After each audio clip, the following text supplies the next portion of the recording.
Stephen Wiltshire from London is a star among savants. His nickname is the Living Camera. Stephen is autistic. He lives in a world of his own. Communication is difficult for him. He didn't speak his first words, pencil and paper, until he was 5.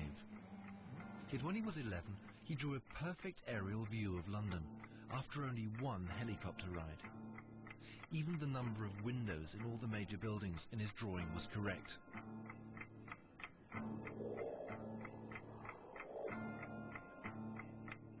For this film, we're testing the living camera in Rome.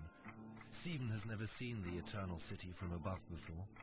After only a 45-minute helicopter flight, we'll ask him to draw a 5.5-yard panoramic picture of the historic city centre, without having a second glance at it.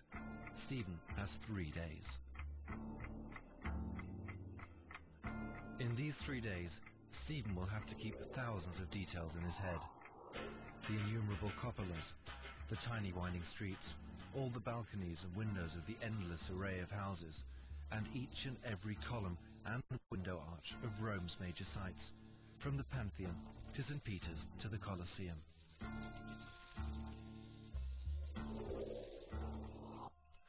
5.5 yards of paper can look scarily empty. The amazing thing, Stephen starts the drawing as we would, with the Church of St. Peter's. But he doesn't do any sketches, nor roughing out of the space for the drawing. It's as if the panorama already existed within his head, with all the proportions, all the roads, all the details. At the end of the second day, Stephen is a good halfway through his creation.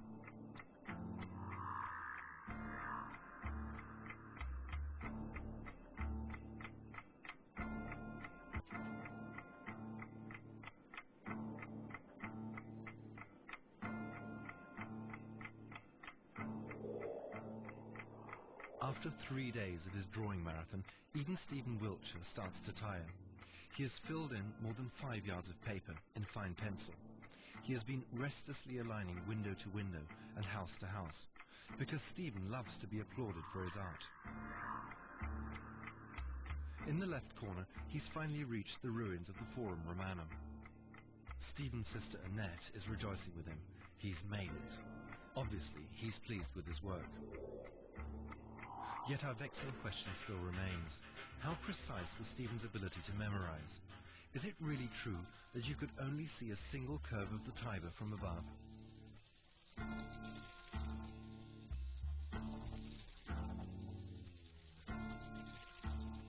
We started to compare the accuracy of the drawing with the real thing. Is Stephen's version of St. Peter's cupola too dominant? Yet here again, like with the curve of the Tiber, Stephen is frighteningly right.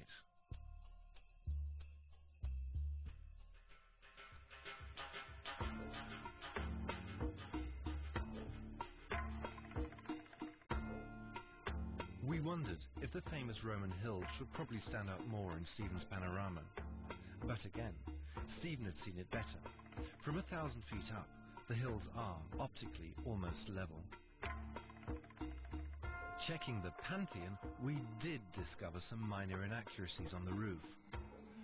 But the number of columns of the portal is, again, absolutely correct.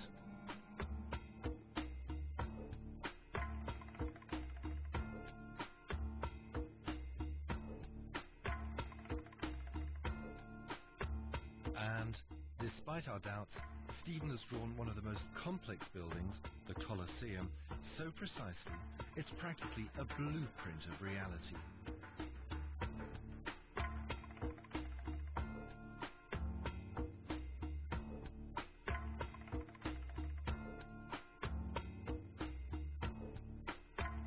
Stephen was also accurate in the instances we checked of nameless buildings and side streets.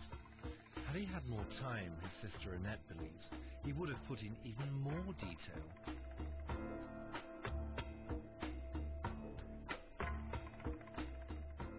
Some of them areas of all that part, lots of detail, remembered things of some of the cities and the neighborhoods and the villages, and then